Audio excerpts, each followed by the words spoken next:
Let's bring in our guy. Our guest tonight is a 6'4", 210-pound captain and leading receiver on the BYU football team. 24 receptions, 358 yards, and 3 touchdowns. A sophomore with a spectacular future ahead.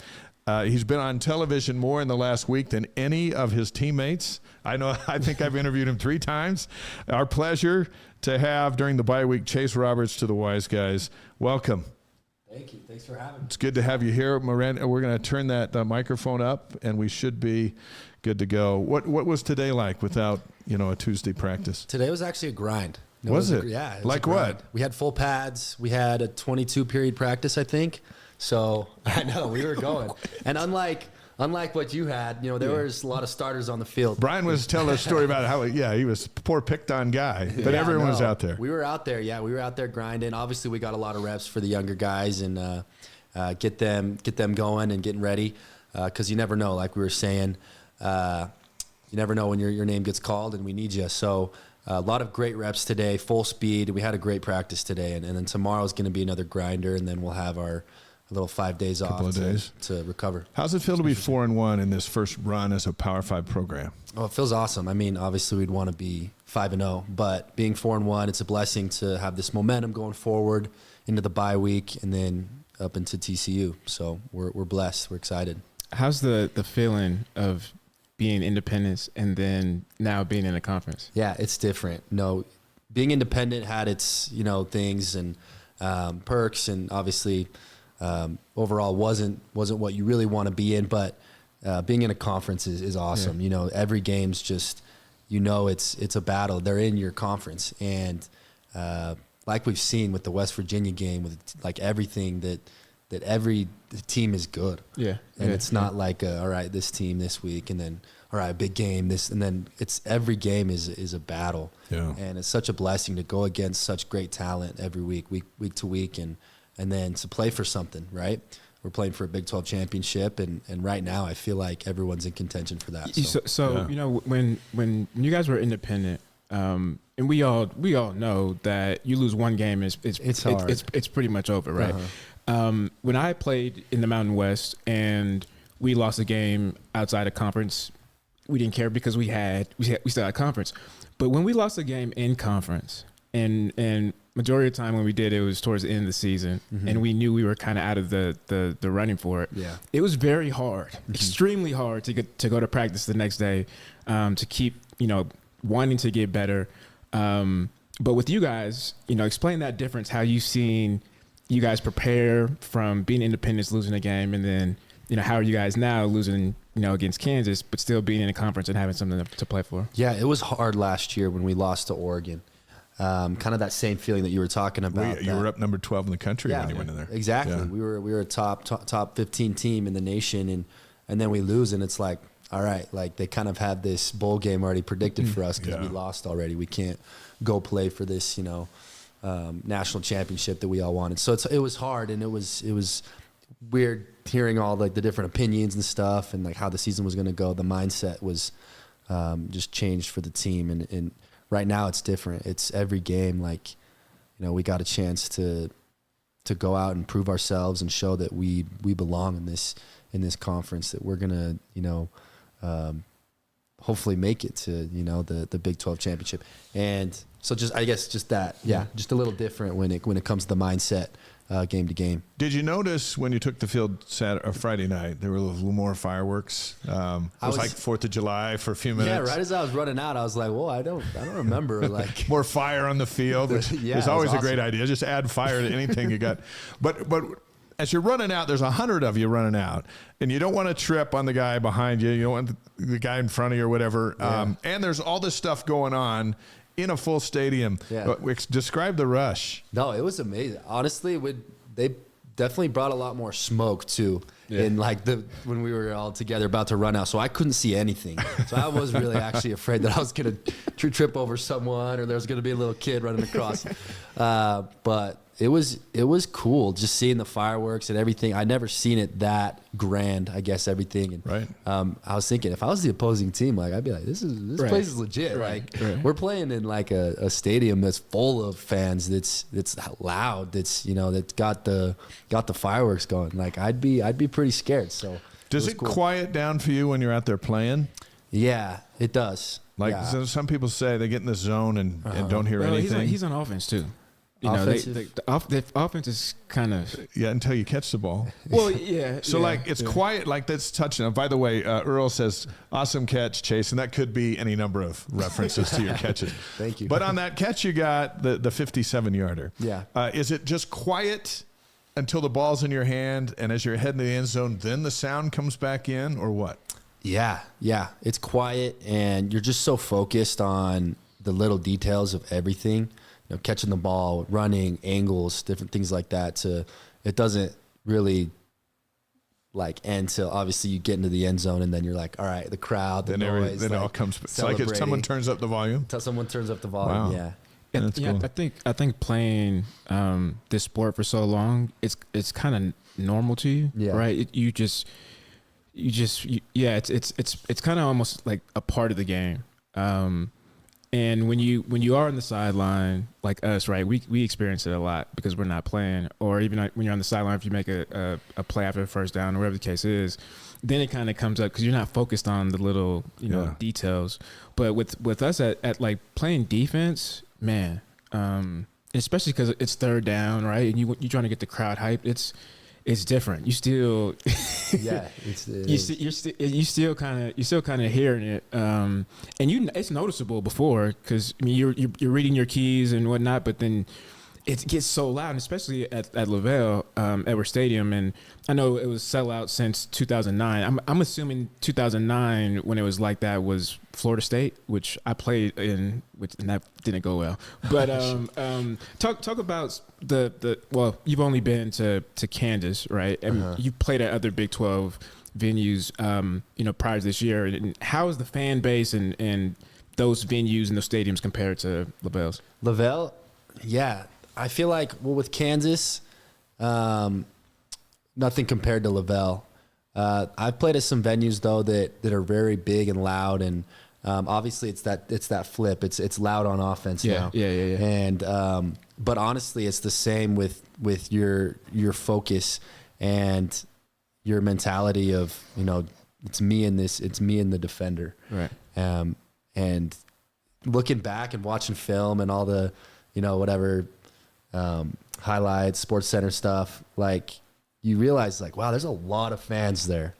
And when you're playing, honestly, from like warm-ups, at least for me, from warm-ups to the end of the game, like I'm still just like with my team. I'm on the field, we're playing, and then after you're like, whoa, that was a big moment. Yeah. And that was a big game. There's a lot of people there, and it's pretty cool to experience that at away games and at home games, obviously. The Mackeys from Montana are here. So this show is a global live stream, and then it becomes a podcast and gets chopped up on all over YouTube and Facebook. And so we have Cougar fans literally from all around the world, Australia and Singapore and Colombia and Linden. We got running the whole gamut. Everyone excited to have you here. So the big game Saturday in college football is Oklahoma and Texas. Uh-huh. You're going to play both of them. Mm-hmm. So how does that change how you will watch that game? I think when I watch a Big 12 opponent, I'm keyed in on the corners and on the defensive scheme. I'm watching, how they play in a big time game and kind of their tendencies, what they do, and it's more like I can't watch with someone else because I'm rewinding every play 3 times. Right. But no, I love watching these type of games and just seeing how, the different tendencies they have and being able to pick up on them. And there's a level of coolness though, because one, we haven't had a significant Saturday like this in a bye week for 13 years because we haven't been in a conference. Yeah. And here's the marquee game of the day, and you're going to Texas, and then Oklahoma's coming to your place. Yeah. I would just think that would be like I don't know, you'd be very excited to see what happens between those two. Well, so when I played in the Mountain West, Now that I'm thinking about it, and we had the opportunity to watch other games. I didn't care. I would put like Air Force and Colorado State. That was a priority for me, other than Oklahoma and Texas or any other, big college football game or rivalry, because it's like kind of like you said, it's extra film prep, right? Yeah. But you're just more engaged. It's like your indirect family, so to speak. And so, playing in independence and then playing this year so far, even in non-conference, have you found yourself, doing the same? Yeah, no, for sure. Yeah, exactly. And but it is great to have a bye week and be able to just kind of watch.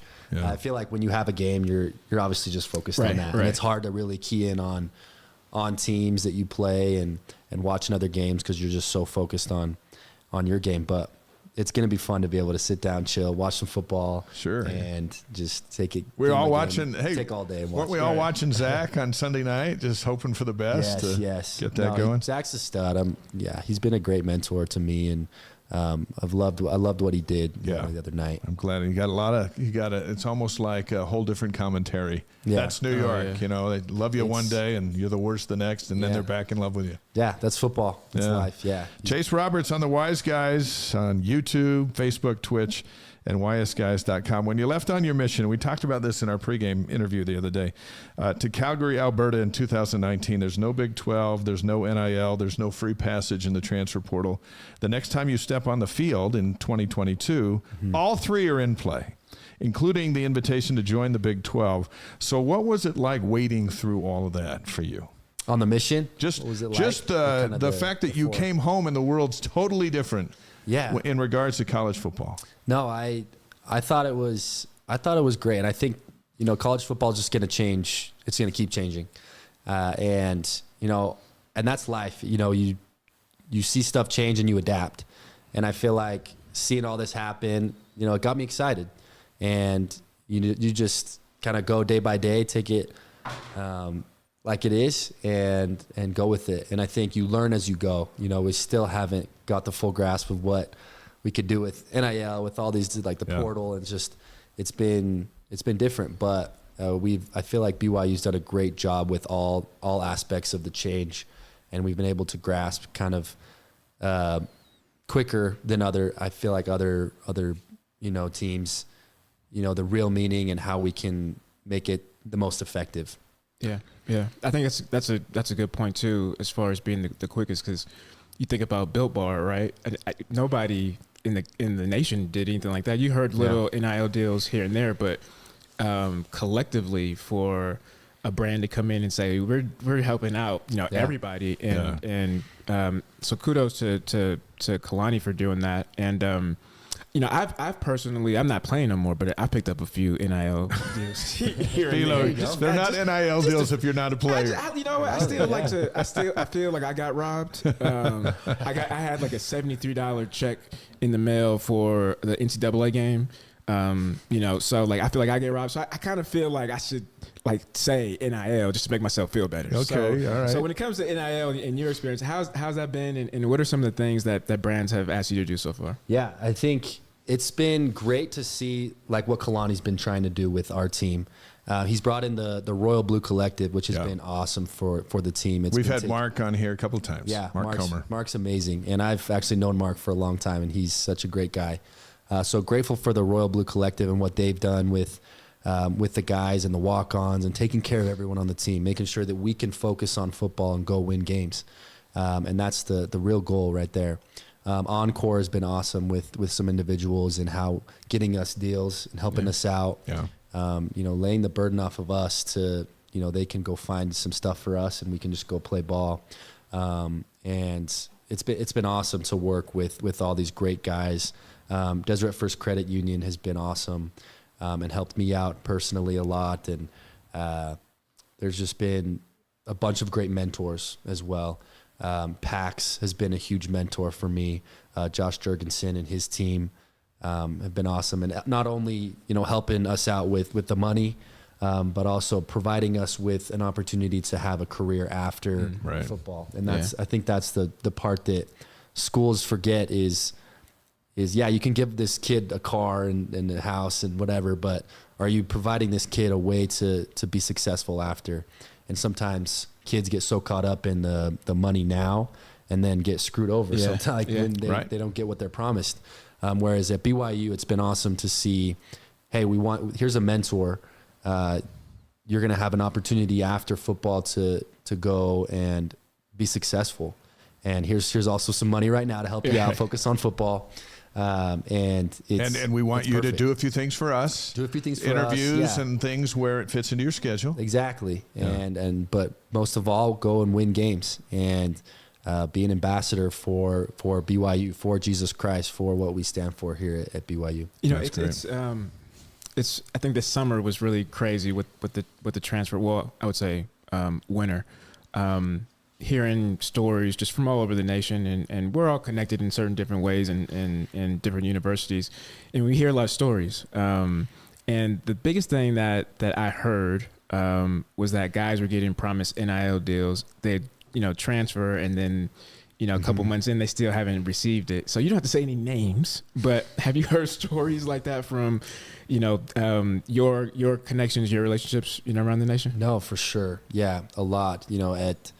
I'm not going to name any names or universities, but there's been a lot of just shady things that go down, and it's what happens, and it gets kids to schools, and then it draws them away, and it's hard because as a kid you want to take care of your family, right? You want to be that example to everyone, and so that money right away gets you, obviously entices you, but there's always a catch, I feel like. And with Kalani, it's been awesome to see there's never any shady. Yeah. And that's just because he's a great dude, and he's making sure that everyone is taken care of and nobody gets into a predicament where they're they don't get their questions answered. And I feel like it happens a lot. So there's your recruiting pitch right there for NIL. Yeah. Right. Yeah. As far as, hey, we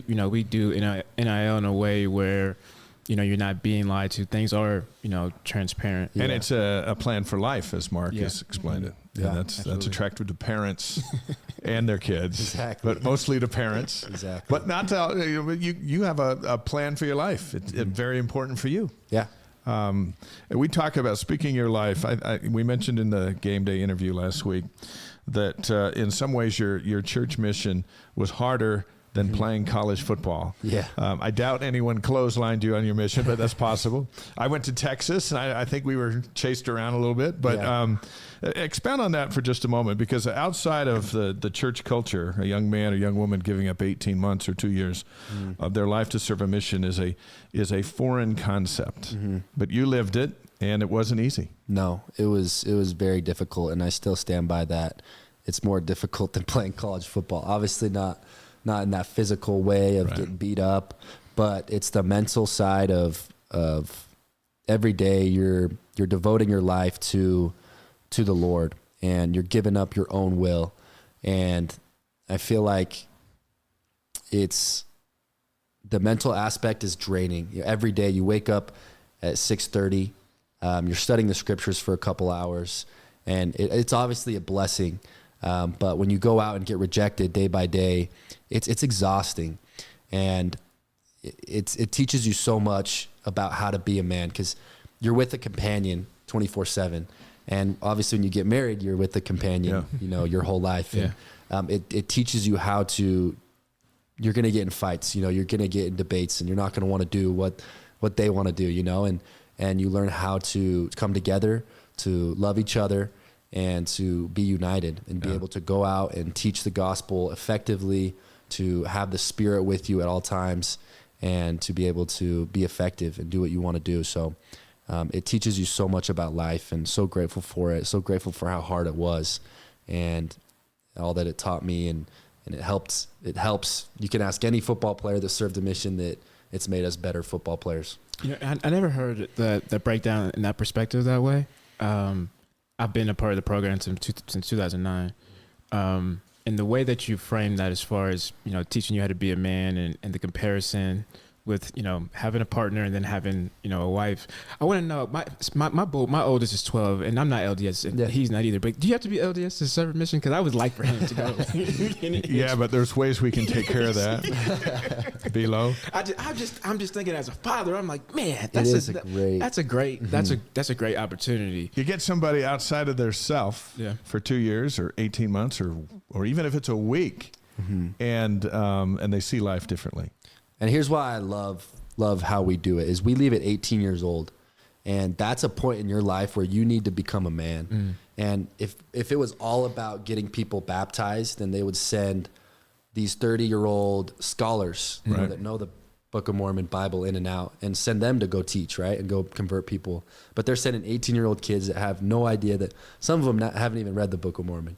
And yet they can still go convert people. But the biggest thing is I think Heavenly Father wants these kids to become disciples and change and make a decision at that age to be a man. What a great point. Like we were saying. What a great point. So, especially from somebody that's non-LDS. When I think of mission, that's what I think of. Yeah. When I first got here, I used to think like, I used to ask them, and I was joking about it. I would say, "How many people do you baptize? How do you baptize?" Right.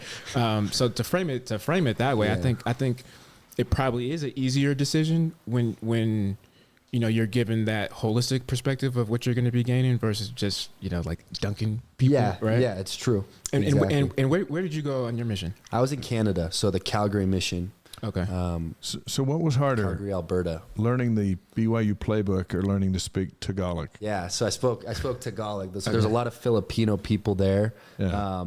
It was definitely harder. Being in a country where it's mostly English, you had to learn, study the language because you weren't immersed in it. Yeah. Like if I went to the Philippines and was immersed, I'd be able to pick it up a little quicker. But I had to study the language and try to get people to talk to me as much as I can in Tagalog, and so that I could learn it. But You still got it? I still feel like Earl. who is this? There's some Filipinos on the Blue Cougar Blue Cougar says, "I'd like to hear Chase speak some Tagalog." So introduce yourself as you would have as a missionary in Tagalog. Yeah. So kamusta? Ako si Elder Roberts or Chase Roberts. At missionary ako sa Calgary. At mahal ko ang mga Pilipino, mahal ko ang Ebanghelyo ni Jesucristo, at yung Book of Mormon ay totoo. Yun yung totoo ko at sa pangalan ni Jesucristo. Amen. That's fantastic. It's kind of my in Texas, it's y'all gonna let us in or not? That's how we did it. How did your mission change you? You're a good kid going out. You're a good kid coming back. So how did it change you? It made me, I feel like, glorify God in everything that I do. There was a leader that came and spoke to our mission, and he took me aside after he came, and he said, Elder Roberts, it's like, whenever you catch a pass, you're glorifying God. It's like, I want you to do that. And it just, like everything I'm doing as a disciple of Christ, I'm gonna try to glorify God. It doesn't matter if it's with my family, friends, in football. Like I have the opportunity to glorify God, and that's what's kept me wanting to work so hard in football and to make plays, is to have the opportunity to glorify Him. So that was a big thing I learned on my mission, and also the little things of hard work and discipline. And there's a lot of different things that I learned. Is there an experience or two that stood out from all the others, as far as like when you tell your boys someday about your mission? Give us an experience. I always share this one because I think I feel like kind of cool, but we were walking downtown, and there was a man that was kind of beating up on a woman, and as missionaries, we're kind of supposed to stay away from those situations, but we both felt that we needed to interfere, and so we went and ran and pulled the guy off the girl. Right as the girl, kind of got free, she turned around and pepper sprayed both of us in the face. So Everybody. everyone got pepper spray in their face.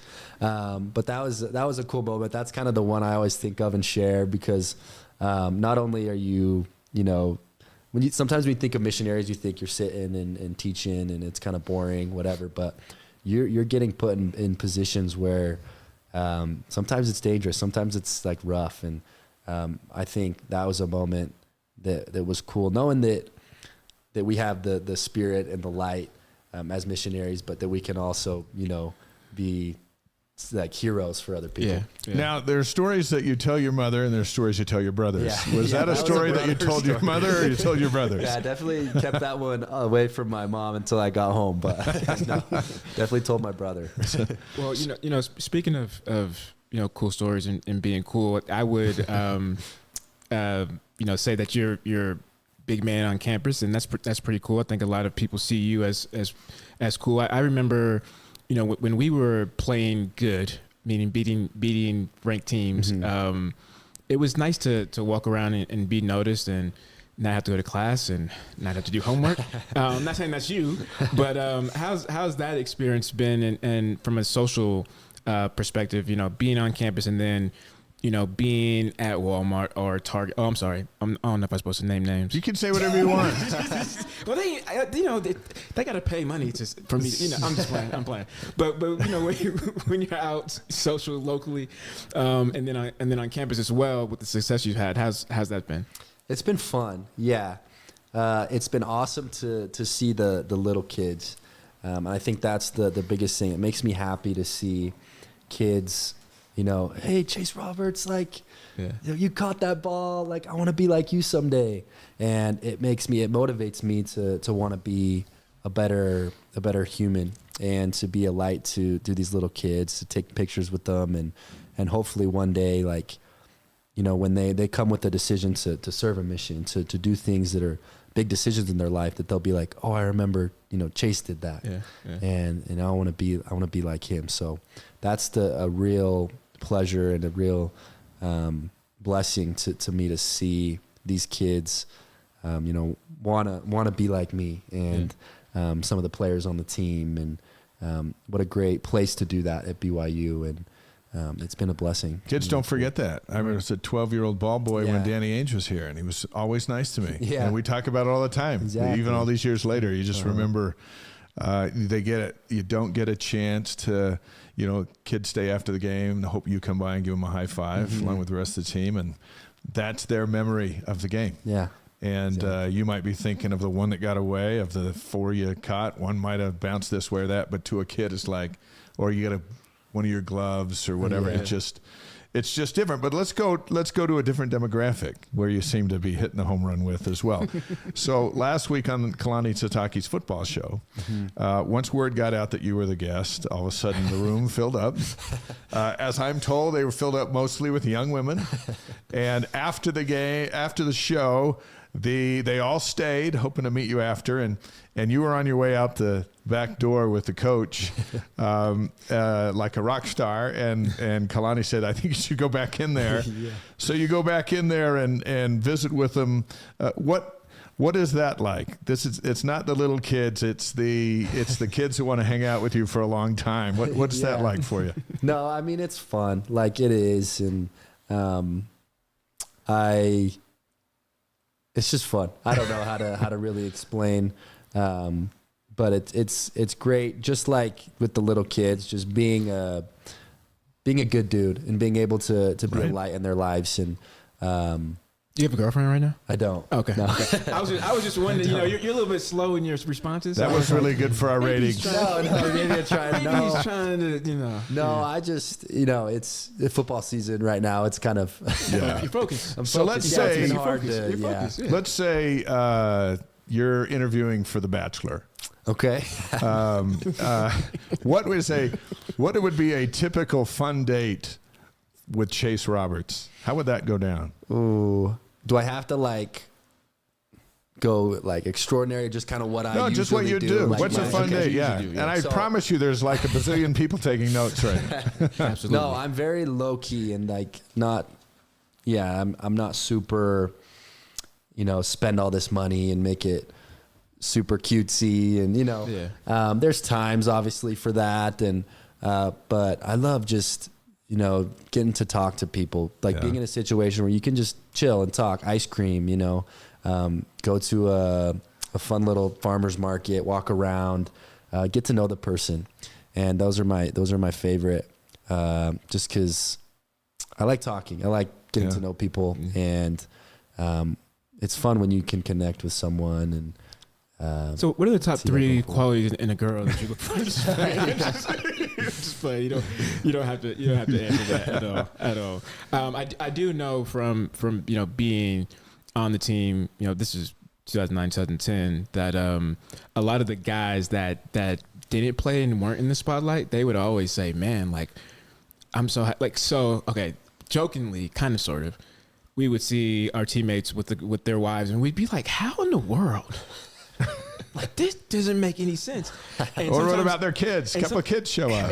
And sometimes they would, they'd hear us and joke and be like, and then they'd get into the locker room and they'd be like, dude, I just told her I was on the team. She doesn't even know I'm a walk-on. So I would say there's definitely some advantages when it comes to there's some power in our society with that. BYU receiver Chase Roberts on the Wise Guys tonight. Cougars play at TCU Saturday, October 14th, 1:30 on ESPN. A couple of more questions while we got you, and we appreciate you hanging out with us tonight. No, of course, it's been fun. You're watching Puka Nacua do what he's doing with the Rams. What are you seeing in him that you can do to get to that next level? What's he helping you with? Yeah, no, first off, I'm not surprised where he's at. He was my first draft pick in my fantasy football league. He's on my team I wasn't too, joking either. He was my first, and he's done great for me. So, but he's always been a mentor to me. We've still kept in touch, and he's just seeing his work ethic in college when we were playing together. Every route was deliberate. Everything he did was, he wanted to get better, and he never took a rep off. And it makes me want to emulate that, and because it pays off, obviously. And obviously my goal is make it to the NFL, and if I can take as much of what Puka did and apply that to my game, and also do the things that I feel like I kind of separate me and make me unique. And if I can apply those things into my game now and create habits, then come the time where I do try to go to the next level, that it will come, it will happen. So when I was, before I came to BYU, I played 2 years at junior college in the Bay Area. Yeah. And after my freshman year, there was maybe about 11 of us that, my teammates that went D1. And I mean like big D1, not smaller D1s. And, it was kind of a sobering moment, because obviously that was a goal of mine to go D1. And I was like, man, these guys are playing big time football now. And I was just in the locker room with this one. I took this one down the street to, get some food, and I just met this one's mom, and it just made the opportunity and like the platform of D1 just so much more attainable. And I took, my game to the next level, because I was like, this is no longer a dream. Like this can be reality. So, playing with Puka and seeing his success and getting to the place that you want to be, what does that do for you? No, it just makes it that more exciting to want to get to that level that's more attainable. You think, you always have doubts as a player, right, when you have a bad practice or things like that.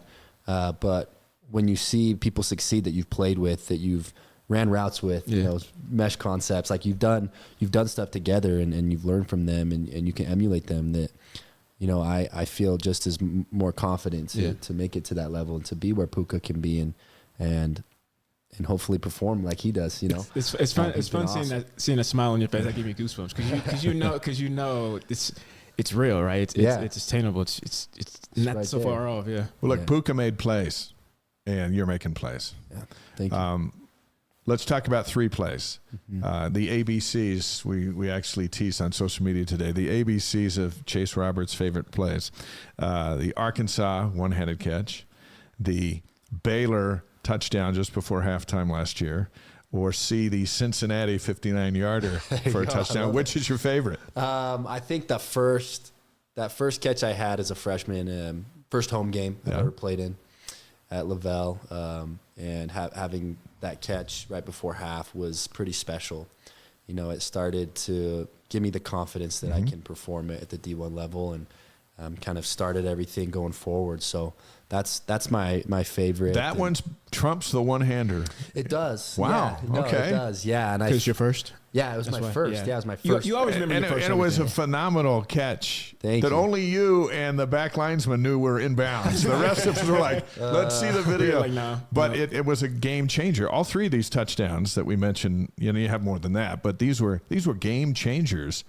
And then the one the other night wasn't one-handed, and it wasn't toe tapping the end zone thing, but it turned the game against Cincinnati. Yeah, no, it was a big play, and glad we could get the momentum. You know, that 2-score lead got us the momentum the rest of the game, and it was a fun one. You know, that was, and I don't think I've had a play like that in my career here at BYU where I was able to kind of break away from a player and have that running start. Yeah. So that was fun. And you know you had your speed back. Yeah, no, I felt ran good. right away. I felt good. You know, I'm not gonna lie. It kind of surprised me when you were breaking away from everybody, and I was like, wait a minute.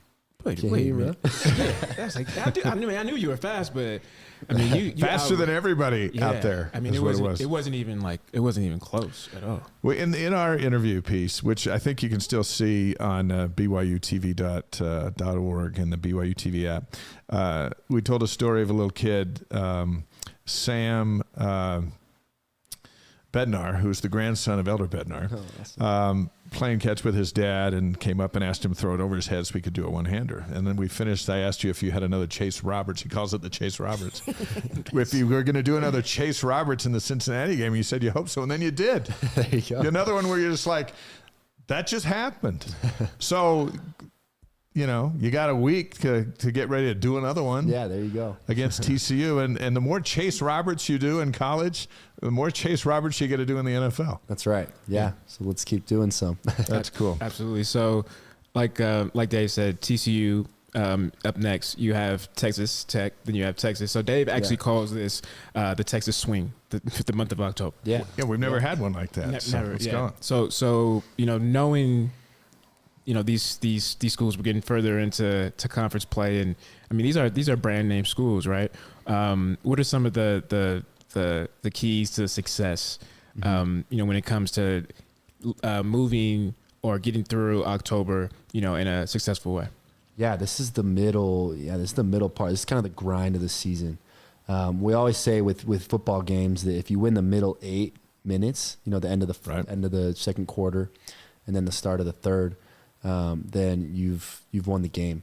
So I feel like right now is kind of that moment of the middle part. Yeah. And we need to grind. We need to finish strong. Finish that second quarter strong up until half, and then start off strong. And I think it comes with just playing hard, playing the way we do, and taking away those mental errors and making plays.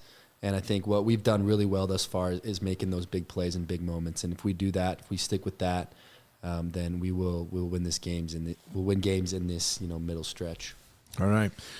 We hit each guest on our show with 5 quick questions, and then we'll get you out of here. Belo's going to ask them. They're nothing to think about. These are the revealers of who you are. Yeah. So nothing terribly heavy. But Danny Ainge had to do it. Jimmer had to do it. And now Chase Roberts gets to do it. And Christy, you're going to do it in just a little bit. So you ready? Yeah. And we emphasize, you know, quick, because we do want your personality. And we write to shine, these down right? too. So and so therefore, because we want your personality to shine, we want to know who you actually are. You know, from these questions, it's 2-minute drill. Okay, it's what it is. 2-minute drill. Gotta get out of bounds. Okay. Yeah. So ready? Okay. Favorite sports movie? The Rudy. And there's no wrong answer here. Yeah. So There is. You're right. You're right, Dave. I should have said that.